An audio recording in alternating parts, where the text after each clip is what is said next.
నేను మిమ్మల్ని అడుగుతున్నా, మీరు కూడా మా దుబ్బాక ఎన్నికలలో దుబ్బాకు వచ్చినారు, చూసినారు. మా మీద ఎన్ని పోలీసు కేసులు జరిగినాయో మీరు చూసినారు. సాక్షాత్తు ఈ రాష్ట్ర మంత్రివర్గంలో కేబినెట్ మంత్రులు ఉన్నారన్న, పేర్లు చెప్పదలుచుకోలేదు, I don't want to name.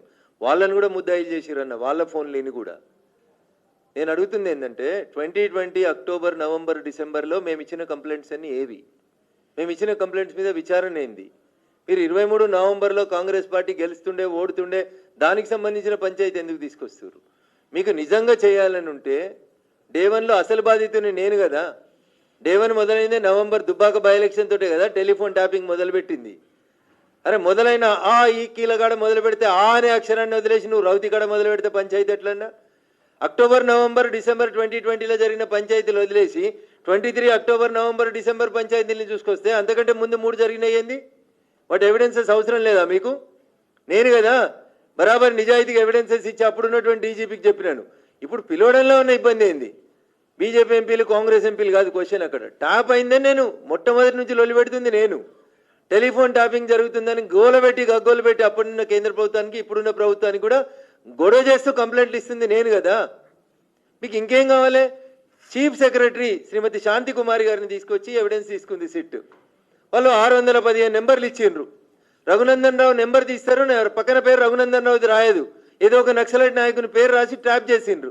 ఇంతకంటే ఎక్కువ ఏం కావాలి మీకు ఎవిడెన్స్ అరెస్ట్ చేయడానికి? ఇంకెప్పుడు అరెస్ట్ చేస్తారు అంటున్నా, టైంపాస్ కాకపోతే. రోజు ఒకటి ఏంది సీరియల్ అన్న? రోజు ఒకరిని విట్నెస్ పిలిచిన ఏంది సీరియల్? డీసీపీలు లేరా? ఐపీఎస్లు లేరా? 20 మంది ఐపీఎస్లు పెట్టి సాయంత్రం కల్లా కంప్లీట్ అయ్యి విట్నెస్లను పిలిచి నీ చిత్తశుద్ధి ఏది? సుప్రీంకోర్టు చెప్పింది, శ్రవణ్ రావుని చూస్తున్నాం, ప్రణీత్ రావుని చూస్తున్నాం, ప్రభాకర్ రావుని చూస్తాం. ఏం చూస్తావు? మళ్ళీ రేపో మాపో ఎగిరిపోతారు. సుప్రీంకోర్టు చెప్పిందని వేరే దేశాలకు ఎగిరిపోతారు. ఎప్పుడు మీ దగ్గర ఉన్న ఆధారాలు ఏంది? ఎప్పుడు అరెస్ట్ చేస్తారు? ఆధారం లేకపోతే లేవని చెప్పుండ్రి ప్రజలకి. సీరియల్ ఎందుకు అంటున్నా? టీవీలను పిలిచిర్రు, పేపర్లను పిలిచిర్రు, మమ్మల్ని పిలువను కదా బాధితుల్ని. మొదటి బాధితుల్ని నేనే కదా, నన్నెందుకు పిలువరు అని అడుగుతున్నా. ఆధారాలు ఇచ్చేటోళ్ళని పక్కకు పెట్టి గాంధీ భవన్ పంచాయతీ, సిట్ పంచాయతీ, టీఆర్ఎస్ వాళ్ళ పంచాయతీ, రోజు సోషల్ మీడియాలో ఏదో రాసుకోవడానికి, పేపర్లో రాసుకోవడానికి కాదు ఇది. ఎస్, నేను కూడా అడుగుతున్నా, 100% చీఫ్ సెక్రటరీ, అప్పటి చీఫ్ సెక్రటరీ వచ్చి చెప్పింది, మేము ఇచ్చిన నెంబర్లు 615 నెంబర్లు బహిర్గతం చేయండి. ఆ 615 మందిని 2 రోజులలో విచారించుండ్రి, 3వ రోజు ఇన్వెస్టిగేషన్ క్లోజ్ చేయండి. 18 నెలల అన్న sit. This is very unfortunate. Me phone ఉంటే తెలుస్తుంది అన్న మీకు. మా ఫోన్లు విన్నారు కాబట్టి మా బాధలు తెలుసు. అట్లా వాళ్ళు హెడ్డింగ్ల కోసం కొందరు పేర్లు రాసుకుంటారు. మీ కూడా ఉంటే మీరు కూడా రండి అన్న నాతో పాటు, సాక్ష్యం ఇద్దాం.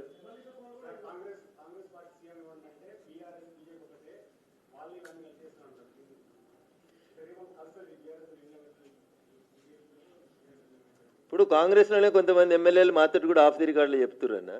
మరి రేవంత్ రెడ్డి గారు పుట్టింది ఏబీపీలో, పెరిగింది ఆర్ఎస్ఎస్లో కాబట్టి ఎప్పుడైనా ఈ రేవంత్ రెడ్డి కూడా పోయి బీజేపీలో కలుస్తాడని కాంగ్రెస్ ఎమ్మెల్యేలు కొంతమంది మాత్రం చెప్తున్నాను. అబద్ధం చెప్తలేన్న, నిజంగా చెప్తున్నా అన్న.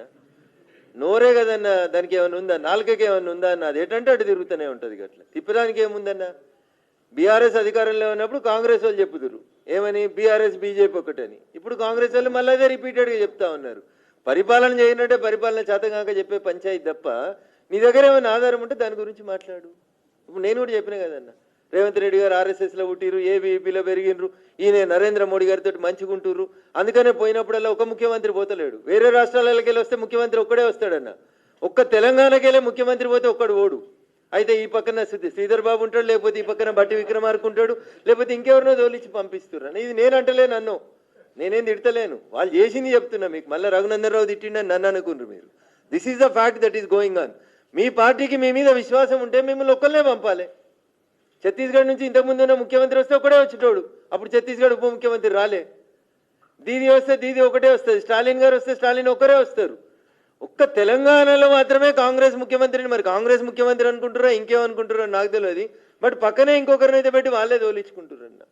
సో కాబట్టి బీజేపీ బీఆర్ఎస్ రెండు ఒకటనేది తప్పన్న. బీజేపీ సిద్ధాంతాల పునాదుల మీద ఎదిగినటువంటి పార్టీ. బీఆర్ఎస్ పార్టీ ఎప్పుడు వాళ్ళకి ఓట్లు అవసరం ఉన్నప్పుడు జై తెలంగాణ అంటారు తప్పితే వాళ్ళకి వేరే అవసరం లేదన్నా.